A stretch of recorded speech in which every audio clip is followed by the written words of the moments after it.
kasih pemirsa, Anda kembali menyaksikan Kominfo Newsroom.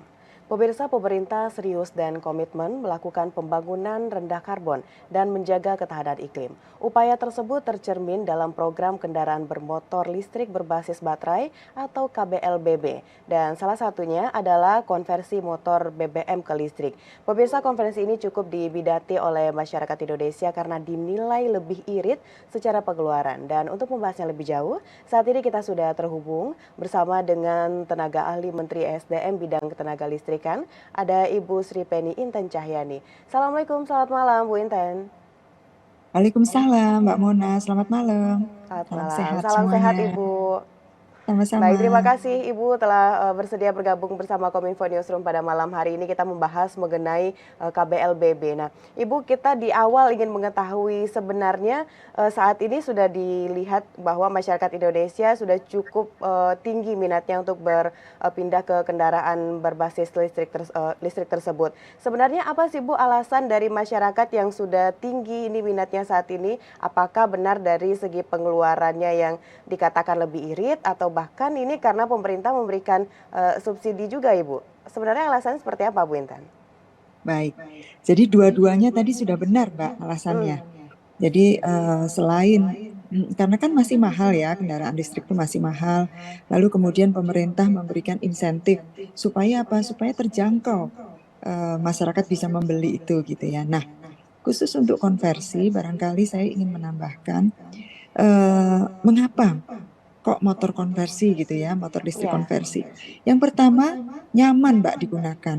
Karena apa? Karena menggunakan motor yang sebelumnya dia gunakan gitu ya.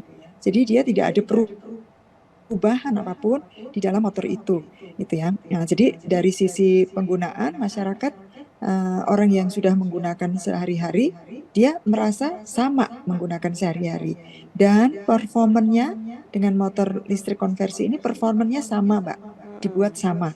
Jadi untuk yang 110 cc silinder gitu ya, yang sebelumnya itu 110, itu menjadi 2000 watt Mbak. Jadi itu sama, mau nanjak, mau kemudian bawa beban gitu ya, mau dipakai untuk torsinya juga cepat, akselerasinya itu sama begitu ya. Tetapi lebih nyaman karena apa? Sudah tidak berisik, sudah tidak ada apa namanya polusi gitu ya. Nah, kemudian betul tadi biaya lebih terjangkau karena biayanya itu kira-kira 50 sampai 60% Mbak dari ya. motor listrik yang baru gitu. Lalu kemudian kalau tadi biaya operasional benar ya, itu semua mau motor listrik baru maupun konversi sama Mbak, sama-sama iritnya. Karena dia bisa saving 60%. Savingnya itu 60%. Jadi coba bayangin kalau kita 300 rupiah ya per kilometer, kalau listrik itu hanya 50 Mbak, 50 Iya, rupiah per kilometer lebih gitu. hemat ya Bu ya? Nah, kemudian lebih hemat. Tapi kemudian yang penting lagi adalah ini adalah partisipasi konkret, Mbak, nyata dari pengguna. Dia sudah melakukan program transisi energi, Mbak. Karena begitu motornya itu dikonversi, motornya itu langsung sudah bertransisi ya dari motor fosil menggunakan bahan bakar minyak gitu ya menjadi listrik gitu. Nah, jadi ini merupakan program transisi energi yang real, yang konkret gitu. Itu Mbak kira-kira mengapa motor listrik ini, motor konversi ini diminati gitu ya. Tetapi memang yang masih perlu untuk digaungkan lebih lanjut adalah minat Mbak. Contohnya Iya. gini nih, wah saya punya motor listrik nggak bisa jual lagi nih gitu kan. Gitu. Padahal motor motor listrik konversi itu adalah motor-motor yang lama. Motor-motor yang umurnya sebenarnya udah 10 tahun gitu Mbak. Nah, kalau udah 10 tahun sebenarnya kalau dilihat dari ilmu akuntansi gitu ya, itu kan sudah didepresiasi ya, sudah nol rupiahnya meskipun masih bisa dimanfaatkan. Jadi yang memiliki itu sebenarnya mendapatkan nilai tambah gitu. Iya. Itu. Baik, transisi Itu, Mbak. energi dan juga lebih hemat seperti Ibu sampaikan tadi. Walaupun Iya. kita lihat sekarang ini itu baru perlahan masyarakat ini berminat Mm-mm. untuk beralih ke kendaraan listrik. Tapi sebenarnya Bu Inten, kalau saya juga ikut memperhatikan dari awal, masyarakat Indonesia tersebut juga ingin memiliki kendaraan listrik tersebut. Namun karena Ya, biayanya yang dikatakan cukup mahal. tinggi. Nah, ini pemerintah memberikan solusi dengan memberikan insentif. Berapa Ya. Ibu sebenarnya ini untuk total atau nilai dari insentif yang diberikan oleh pemerintah kendaraan berbasis listrik tersebut, Bu? Oke. Berbasis Jadi ini baterai. bicaranya adalah bantuan ya, Pak. Ini bicaranya Ya. bantuan ya.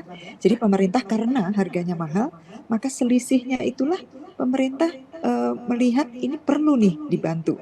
Nah, pemerintah memberikan 7 juta, Mbak. 7 juta per unit motor. Nah, jadi kalau biaya konversi itu sebenarnya begini, Mbak. Motor itu dibongkar, lalu kemudian dimasukkan peralatan-peralatan baru yaitu baterai, kemudian controller yaitu elektronik control unit, lalu kemudian satu lagi mesin listriknya atau dinamonya gitu ya, namanya brushless direct current BLDC. Nah, itu kira-kira totalnya paling mahal itu 17 juta, paling murah kira-kira 14 atau 15 juta. Tergantung apa coba? Tergantung dari tipe motor yang akan dikonversi, tergantung dari seberapa kondisi motor yang dikonversi itu seberapa bagus begitu ya, Mbak. Karena apa? Karena setelah dikonversi, motor listrik ini harus diuji tipe, harus layak jalan. Nah, untuk layak jalan, remnya kan harus bagus, apa namanya, lampunya harus bagus, kemudian harus tahan atau tidak ada kebocoran listrik, Mbak, arus listrik, sehingga kabel-kabelnya itu diganti. Nah, biayanya itu kira-kira total biaya konversi itu kira-kira antara 15, 14, 15 sampai dengan paling mahal kalau kita menggunakan 3 kW gitu ya, 3000 watt penggantinya itu kira-kira 17 juta, Mbak. Nah, Ya. itu adalah kalau motor setara baru, motor listrik yang baru dengan spesifikasi 2000 watt itu kira-kira di angka 22 sampai 28 juta, Mbak. Jadi kalau tadi adalah 15 sampai 17 juta, itu kira-kira 60% ya dari motor listrik yang performanya setara yang baru. Nah, dengan diberikan bantuan 7 juta, maka masyarakat itu tinggal membayar 8 juta gitu ya, Mbak ya, sampai 10 Iya. juta. Iya. Nah, ini sudah ada nih, Mbak, program fasilitas tambahan lainnya nih, Mbak. Kalau mau menggunakan fasilitas pembiayaan bank, itu tinggal datang ke bank gitu ya. Kemudian sesuai dengan persyaratan-persyaratan bank, maka bisa mendapatkan kredit, Mbak. Kredit. Jadi bisa saja masyarakat itu malah tidak mengeluarkan biaya di awal. Karena selisihnya tadi bisa ditanggung dengan pembiayaan bank.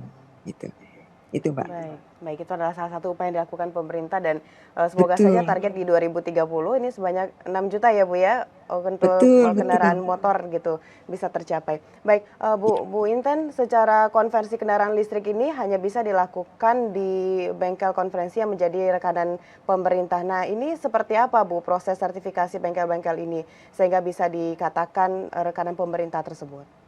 Oke, baik. Jadi bengkel umum, bengkel-bengkel yang saat ini ada, bengkel motor itu bisa mendaftar, Mbak, Ya. di Direktorat Jenderal Perhubungan Darat, Kementerian Perhubungan.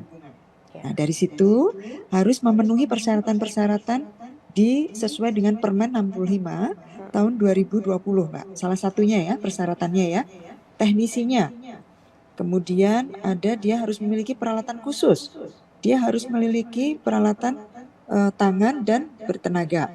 Kemudian peralatan uji perlindungan sentuh listrik. Kemudian juga memiliki mesin fabrikasi komponen pendukung instalasi. Dan yang terakhir harus memastikan memiliki fasilitas keamanan dan keselamatan kerja. Nah, kalau teknisinya itu harus memiliki pengetahuan dan kemampuan di bidang teknologi otomotif dan elektronik, karena kan ini motor listrik ya. Ya. Lalu kemudian memiliki paling sedikit 2 tahun, Mbak, sebagai teknisi motor. Kan supaya dia tahu ya waktu dia bongkar gitu ya. Lalu kemudian memasang kembali, itu dia tahu benar susunan atau struktur dari motor yang lama itu seperti apa gitu ya.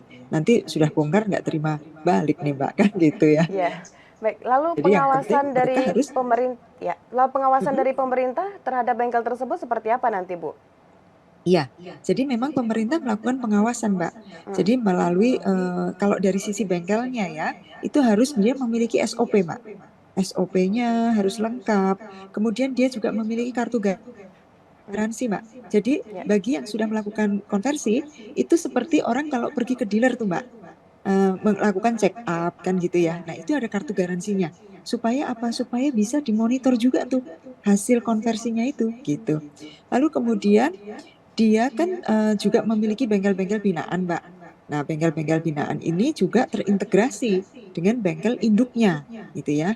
Nah, itu melalui sistem yang sama SOP-nya, gitu. Lalu garansi purna jual tadi sudah saya sebutkan ya. Kemudian dia juga harus menggunakan komponen yang berkualitas. Nah, dari sisi pemerintah, Kementerian Perhubungan juga memverifikasi validasi dari masa berlakunya sertifikat sebagai bengkel konversi, Mbak. Itu ada masa berlakunya. Lalu kemudian pengecekan secara berkala, misalnya uji petik gitu ya. Iya. Lalu dari laporan. Dan yang pasti Mbak, untuk masuk menjadi bengkel konversi yang dengan bantuan pemerintah ini, pemerintah sudah mengatur mengenai penaltinya juga Mbak. Kalau misalnya ada komplain dari masyarakat tidak dipenuhi gitu ya, maka kita bisa melakukan teguran-teguran Mbak terhadap itu. Gitu Baik. kira-kira. Baik, jadi masyarakat ada rasa aman gitu ya Bu ya tentang bengkel Iya, iya, konvensi listrik tersebut karena memang sudah diawasi. Yang paling penting juga Bu Inten seperti sejauh ini bagaimana ketersediaan dari baterai listrik tersendiri? Apakah dari bengkel tersebut harus mendaftar dulu ke Kementerian SDM baru bisa mendapatkan baterai tersebut atau bahkan dari bengkel ini bisa kemana saja ini Bu tanpa adanya persetujuan dari Kementerian SDM untuk mendapatkan barang tersebut? iya, baik. Jadi komponen konversi ini ya atau namanya converter kit ini harus berkualitas, Mbak. Nah, karena apa? Karena itu sangat mempengaruhi performan. Dan kan sekarang ini masyarakat ini kan masih mau mencoba ya, mau menggunakan.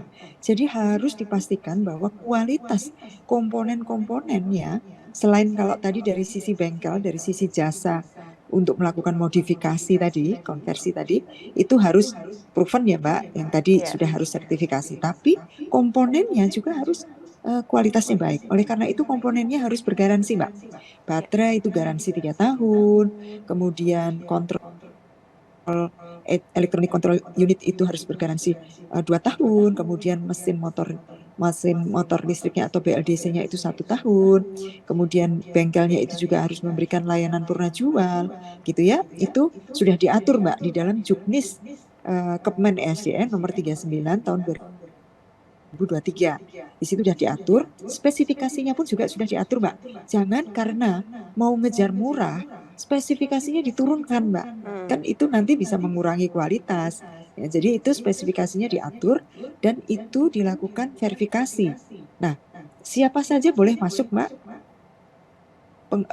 Kan kita juga mendorong untuk penggunaan lokal konten ya, untuk produk-produk dalam negeri itu sepanjang telah mendapatkan sertifikat dari sisi pengujian terhadap komponen itu sendiri, misalnya baterai, Mbak. Baterai ini harus sudah ada sertifikat pengujiannya, harus memiliki sertifikat pengujian yang sifatnya internasional, gitu ya. Di SMI-nya juga ada. Nah, itu mengikuti itu, sertifikatnya ada, lalu kemudian memberikan garansi, lalu kemudian di-approve nih oleh Kementerian SDM untuk masuk di dalam platform, Mbak. Ya. Jadi Mbak Mona dan masyarakat mengenai konversi ini bisa langsung akses. Kalau dari Google bisa langsung nulis ketik konversi motor. Langsung ketemu di situ situs di Kementerian SDM. Nah, di situ langsung bisa mendaftar. Nah, disitulah nanti kita berkembang ya Mbak ya, akan dimasukkan juga apa namanya pelaku-pelaku usaha, bengkel, kemudian pelaku usaha dari komponen itu akan masuk di dalam platform tersebut. Ya. Gitu. Jadi kita terbuka Mbak. Nah untuk baterai ini sementara kalau menggunakan tipe NMC, lithium ion NMC, itu masih impor, tetapi kalau mau menggunakan yang LFP di Indonesia sudah ada Mbak pabriknya dan sudah ada TKDN-nya sebanyak 20% gitu. Baik, sudahlah sangat lengkap sekali Ibu. Nah yang paling penting ini Bu, tugas pemerintah adalah limbahnya nih nanti bagaimana Bu Inten? Apakah pemerintah membangun pengolahan khusus atau ada cara lain yang sudah disiapkan oleh pemerintah? Ya, baik. Nah, soal bicara baterai limbah baterai ini memang unik nih, Mbak. Yang pertama adalah sebenarnya baterai ini kan punya siklus ya, kayak baterai handphone juga kan punya siklus. Nah, baterai motor ini siklusnya kira-kira 800 sampai 1000, Mbak. Bahkan nanti kalau teknologinya berkembang bisa sampai 1500 gitu ya. Nah, itu kira-kira Mbak setara dengan 3 tahun atau sampai Ya. dengan 4 tahun. Nah, jadi itu tidak langsung rusak, Mbak. Nah, tergantung dari kualitas dari controller, Mbak. Tergantung dari kualitas baterai manajemen sistem yang embedded diletakkan di baterai pack-nya. Gitu ya, diletakkan di baterai pack-nya. Nah, di situ akan bisa mengontrol, Mbak. Jadi baterai ini bisa di-scanning. Sel-sel mana saja sih yang rusak, sel-sel mana saja sih yang nggak berfungsi, itu bisa dibongkar, Mbak, kemudian diambil. Nah, sehingga pada akhir tahun ketiga, itu sebenarnya tidak 100% sel baterainya itu rusak, Mbak. Jadi itu hanya kira-kira turun 20%. Nah, 80%-nya masih bisa digunakan lagi gitu ya. Atau ya, itu bisa dimanfaatkan untuk yang namanya di-recycle menjadi baterai energi storage, Mbak, Iya. yang dipakai untuk PLTS. Jadi kalau kita masang PLTS, PLTS itu kan untuk siang hari ya, PV rooftop itu untuk siang hari nerima. Lalu kan perlu disimpan nih supaya malam harinya masih bisa digunakan listriknya yang disimpan. Nah, itu menggunakan baterai-baterai yang dari EV, Mbak, dari kendaraan listrik. Karena kualitas dari baterai energi storage itu di bawah dari baterai untuk kendaraan listrik. Jadi baterai untuk kendaraan listrik itu kualitasnya nomor satu, Mbak. Setelah itu di recycle bisa menjadi baterai energi storage gitu. Jadi sebenarnya recycle ini akan secara otomatis pada waktu nanti masuk di tahun keempat atau selanjutnya, Mbak. Iya. Karena ini akan terbentuk pasarnya nanti gitu. Nah, kan Baik. Indonesia ini baru mulai di 2019 ya melalui Perpres, tapi kemudian kan masih sedikit. Nah, sekarang dengan insentif ini tidak-tidaknya ini merupakan titik awal gitu ya. 3 tahun ke depan maka akan muncul nih, Mbak, industri-industri recycle yang memang secara komersial akan tumbuh industri tersebut karena memang memiliki apa namanya keekonomian dari prospek baterai energi storage yang digunakan untuk di power plant. Demikian. Baik, berarti sudah sangat jelas sekali ya Ibu ya, semua sudah dipersiapkan pemerintah untuk KBLBB ini, mulai dari insentifnya seperti apa, pengolahan dari limbah tadi seperti Ibu sampaikan, lalu bagaimana kita menyiapkan bengkel-bengkel, serta produksi baterainya seperti apa. Bu Inten, terima kasih sudah bersedia berdiskusi dalam program Kominfo Newsroom pada malam hari ini. Sukses selalu Ibu, selamat melanjutkan Sama-sama. aktivitas. Selamat malam. Selamat malam. Terima kasih Mbak Mona. Terima kasih Sama-sama. semuanya. Baiklah pemirsa, itulah dialog kita bersama dengan Ibu Sri Penny Inten Cahyani selaku tenaga ahli Menteri SDM bidang ketenaga listrikan. Usai jeda pariwara, kami akan kembali dengan informasi lainnya. Tetaplah bersama Kominfo Newsroom.